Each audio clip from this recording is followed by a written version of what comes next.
lado, nós temos o grande companheiro Wilson Marques. Roda a vinheta e vamos falar de agricultura.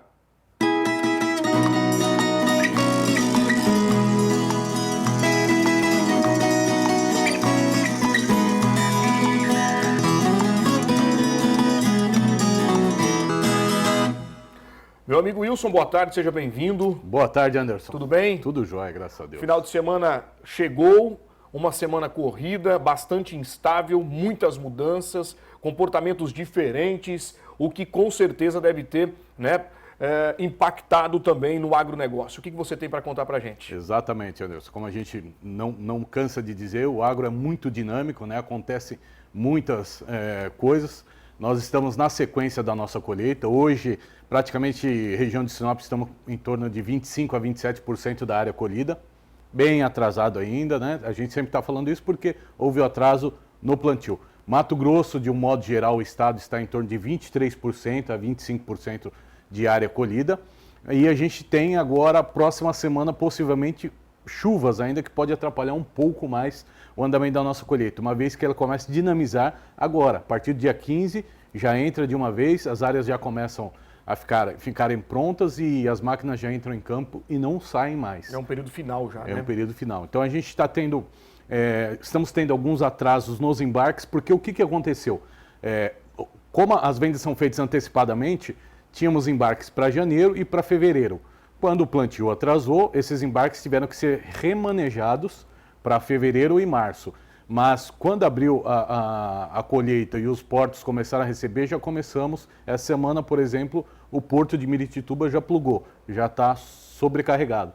Até trouxemos umas imagens aqui para a gente poder acompanhar o que aconteceu ali, Então, o Rafa colocando para nós aqui, isso aqui é Porto de Miritituba. Olha só, gente. Dia 10. Os caminhões lá, fila, já acumulando, ou seja, nós ainda falta capacidade estática no país. No momento que você vê, a colheita consegue dinamizar, consegue se entrar, você tem que mandar produto para o porto, os portos ainda não conseguem absorver total as cargas que são enviadas. Isso é necessário que haja uma política de logística um pouco mais, digamos, mais eficaz. Sem dúvida, Nós temos que explorar mais potencial ferroviário, hidroviário. São vários modais que poderiam ser... Exatamente, Anderson. Quebrar essa burocracia toda e dinamizar, porque o Brasil é um país de dimensões continentais e tem que viabilizar o escoamento da produção. E ainda é interessante que essa politização em todo qualquer segmento, ela está atrapalhando o desenvolvimento do país. Muito.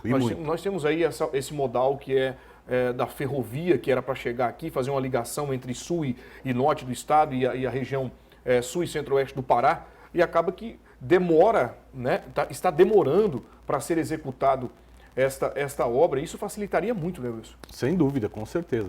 Isso daria um dinamismo imenso, Nós ganharíamos na qualidade de produto, no escoamento de safra, competitividade na agilidade de um modo geral, então isso seria muito importante. E, sobretudo, na diminuição dos valores dos fretes, Isso contribuiria muito para o produtor, ele ampliar a sua área plantada, investir em maquinários, em tecnologias, enfim.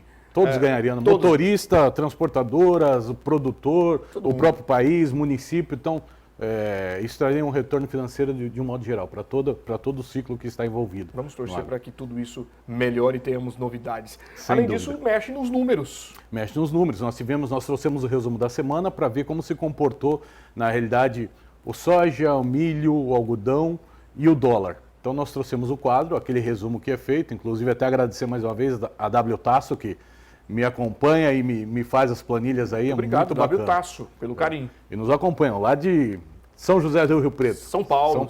Rio Preto, São Paulo. Muito obrigado por estarem acompanhando a gente. Aqui nós temos o resumo, então, começando pelo câmbio, Anderson. De segunda-feira a sexta-feira. Você vê que faz duas pirâmides praticamente, Começamos a semana com o dólar ali. Isso aqui é finalização, tá? Encerramento do dia, esses valores aqui. Então nós começamos a semana com 5,36 cotado. Então ele veio numa expectativa do relatório de oferta e demanda que sairia na terça-feira, junto também com a questão política aqui dentro do Brasil. O mercado buscou uma alta. O Banco Central entrou intervindo, trouxe esse dólar para baixo. Na quarta-feira nós tivemos novamente um certo desconforto ainda motivado, como a gente comentou, pelo que o Gilmar Mendes falou, tal, o mercado acabou disparando, Mais uma vez, o Banco Central estava preparado, entrou fazendo leilão de swaps, injetando dinheiro nos leilões para poder conter esse recuo do câmbio. E depois veio a questão da vacinação, o cronograma de vacinação tanto do Brasil quanto fora, então trouxe uma certa calmaria para o dólar. Hoje, mais uma vez, o Banco Central entrou, também segurando o dólar, encerrando então o dia a 5,37,6. Praticamente quase a mesma coisa que começou a semana. Então teve bastante volatilidade, mas se manteve numa normalidade.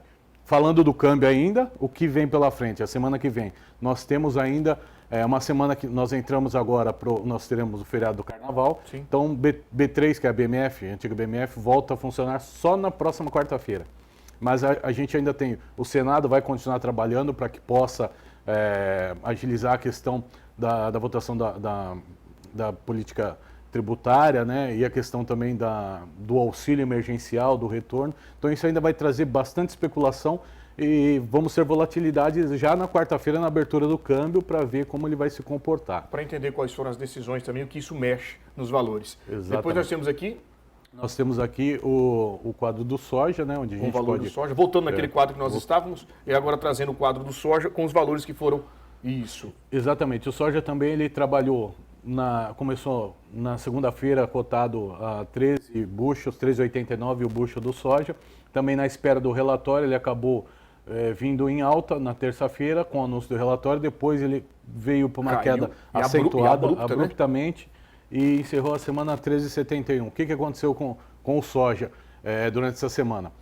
Nessa expectativa, também os Estados Unidos ele tem o seu programa de exportação para 2021 de 61 milhões de toneladas. E ele já fez 97%, ou seja, praticamente 60 milhões de toneladas já foram feitas.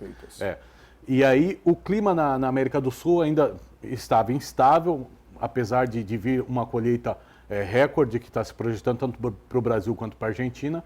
Então isso trouxe uma certa insegurança para o mercado, que poderia faltar soja, esse mercado veio para cima, veio altista. Mas agora, na sequência, nós temos o feriado lunar chinês, onde até dia 26 praticamente a China reduz os seus níveis de compra. Então dessa forma, sai os tomadores de soja, o mercado recua bastante. O ano do boi também influencia aqui. Olha só. Porque é um momento festivo, eles diminuem a intensidade de compras deles. Ainda mais eles estão enfrentando a questão da gripe africana, né, nos seus suínos, para poder alimentar as matrizes. Então, as margens de esmagamento na China diminuíram também. Caíram. Então, nesse momento, por isso que houve o recuo do soja. Mas, o que tem pela frente? Temos um mercado ainda bem promissor, porque tem muita coisa para acontecer. O Brasil, esperamos que produza 133 milhões de toneladas, então nós vamos ter ainda muito produto para ser comercializado lá na frente. Nesse momento, nós somos poucos competitivos em relação aos Estados Unidos, porque frete marítimo está caro, porque ele está sendo impulsionado pela alta do petróleo. Logisticamente, é mais barato comprar dos Estados Unidos do que do Brasil. Mas para nós é tranquilo, porque nesse momento nós precisamos colher. Mais um problema de logística, olha aí, gente. Ó. Exatamente. Mais um problema de logística. Depois nós tivemos também um acentuado no milho, que manteve, né, uma linha, teve uma pequena queda, depois manteve uma linha, fechando a 539,5, uma queda, né, depois aqui do mês de fevereiro, do dia 8 até o final de semana. Até o final de semana, exatamente. Então ele teve uma queda também motivada a questão do relatório, consumo de oferta e demanda, praticamente idêntico ao algodão.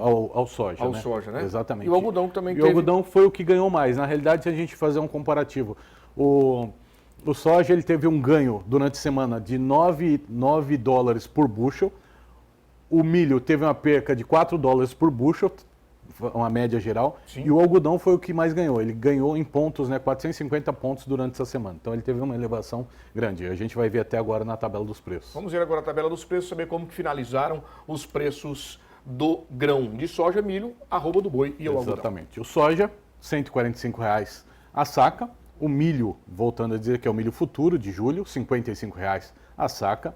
O boi manteve R$ 292 a arroba. Sim. E o algodão ganhou bem. Ganhou bem, rapaz, olha só. Exatamente, R$ 151 a arroba. Muito bem, Luiz. Olha só, esse é o preço fechando, então, nosso comércio na agricultura. Por fim? Perfeito. Aguardaremos a próxima semana aí, uma semana que temos feriados nos Estados Unidos também, mas a colheita não para. Muito bem, então quero desejar uma ótima colheita a todos os produtores. Exatamente. Né, que possamos aí está rezando para que o sol saia e eles colham rápido toda a produção. E lembrando que nós temos uma perspectiva muito boa de colheita de grãos aqui no Brasil. Tá? São pelo menos mais de 270 milhões de toneladas de grãos, falando de soja, falando de milho, também feijão, em diversas regiões aqui do nosso grande Brasil. E temos uma matéria para ilustrar um pouco mais isso para você que está nos acompanhando, seguindo, né, o nosso Agro Alerta. Justamente isso, as perspectivas são muito boas, né? Sim, no cenário geral para a agricultura brasileira, exatamente isso. Muito bom. Muito bom. E você vai acompanhar a matéria dizendo tudo isso agora, veja. O Brasil deve produzir